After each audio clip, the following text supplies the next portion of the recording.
Hi, and welcome back. I'm your host, Lexi. And I'm your host, Dean. And today we're going to be talking about osteoporosis. So, Dean, how does the disease work? Well, when bones are viewed under a microscope, they should resemble a honeycomb. And the holes on the bones should be quite small. But when osteoporosis infects the bones of a patient, the holes in the bone would be much larger than normal. Your bones are in a constant state of renewal. New bone is made and old bone is broken down. When you're young, your body makes new bone faster than it breaks down old bone, and your bone mass increases. People that have osteoporosis know that their bones have less density and mass and have an abnormal tissue structure. Since the bones are becoming less dense, the bones are more likely to break. Osteoporosis, or degenerative bone disease, is an illness that causes bones to lose their internal support structure, placing them at a higher risk for break and fracture. Fun fact, over 2 million Canadians suffer from osteoporosis. There are two different manifestations of osteoporosis. Type 1 osteoporosis is postmenopausal. It develops in women after menopause when estrogen levels are greatly decreased. Far more common in women than men and usually develops between the age of 50 and 70. This process results in the decrease of the trabecular bone, which is the spongy bone inside of the hard cortical bone. Decreases overall strength in the bone. Type 2 osteoporosis, also known as senile osteoporosis, occurs typically after the age of 70. It affects women twice as frequently as men. It involves the thinning of both the trabecular bone and the hard cortical bone. Dean, what causes osteoporosis? Actually, Lexi, there's so many different factors that can cause osteoporosis. Like with your diet, you could be calcium deficient or vitamin D deficient, and those could both cause osteoporosis. As well as exercise. If you exercise frequently, you are less likely to get osteoporosis. So low sex hormones like estrogen can also cause osteoporosis.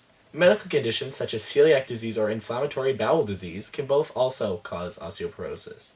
Medications such as anti-seizure medication or proton pump inhibitors also have a hand in causing osteoporosis. So Lexi, what body systems does osteoporosis affect? It affects the bone system. The bone system consists of 206 bones, tendons, ligaments, and cartilage that connects them all. It performs vital functions. It supports the body, movement of the body, protects the body, blood cell protection, calcium storage, and endocrine regulation. Dean, what are the risk factors for osteoporosis? There's actually quite a few, so I'll just list off a couple so you get to know them better. One is age. The peak age for bone density is 30, and after that you begin to lose your bone mass. Gender. Women over the age of 50 are more likely to develop osteoporosis, 4 times more likely for it to happen to women than men. Women have lighter and thinner bones and have longer lifespans, which is part of the reason why they are higher at risk. Women are also more likely to die due to complications with the disease. Family history is also another big part. If your parents or grandparents had signs of osteoporosis, like a fractured hip, after a minor fall, you may be more likely to get it.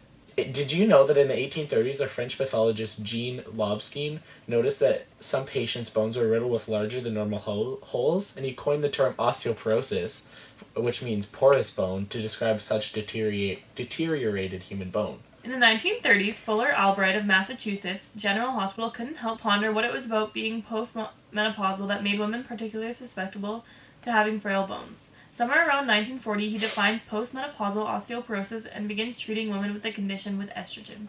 In the 1940s, it was virtually impossible to detect the minimal bone loss seen in the early stages of the disease.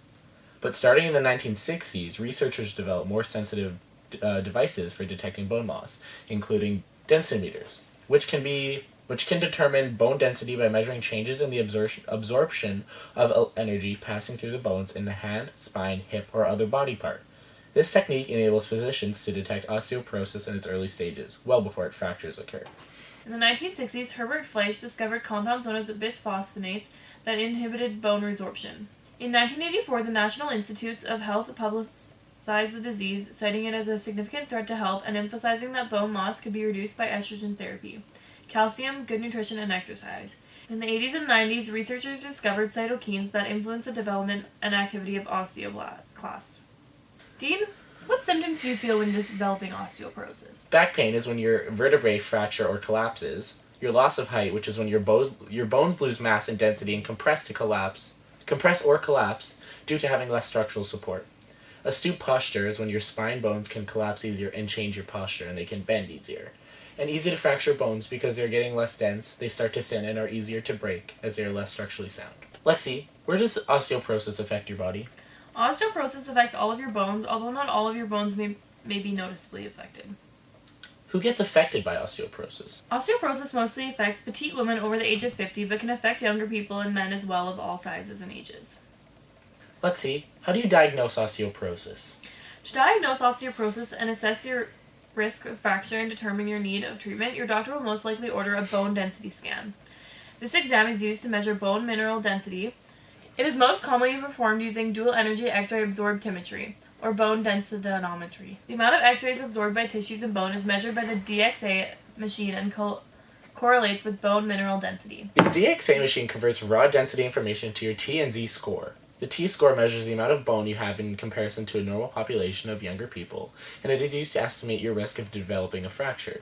Your Z-score, however, measures the amount of bone you have in comparison to those in your age group. This number can help indicate whether there is a need for further medical tests. The following procedures can be performed to determine bone injury or fractures due to osteoporosis. Bone X-ray. Bone X-ray produces images of bones within the body, including the hand, wrist, arm, elbow, shoulder, foot, ankle, leg, or shin, knee, thigh, hip, pelvis, or spine. It aids in the diagnosis of fractured bones, which are sometimes a result of osteoporosis. The CT scan of the spine.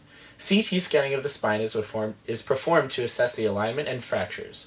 It can be used to subjectively measure bone density and determine whether vertebral fractures are likely to occur. This technique is called quantitative CT. MRI of the spine. Magnetic resonance imaging of the spine is performed to evaluate vertebral fractures for evidence of underlying disease, such as cancer, and to assess the newness of the fracture.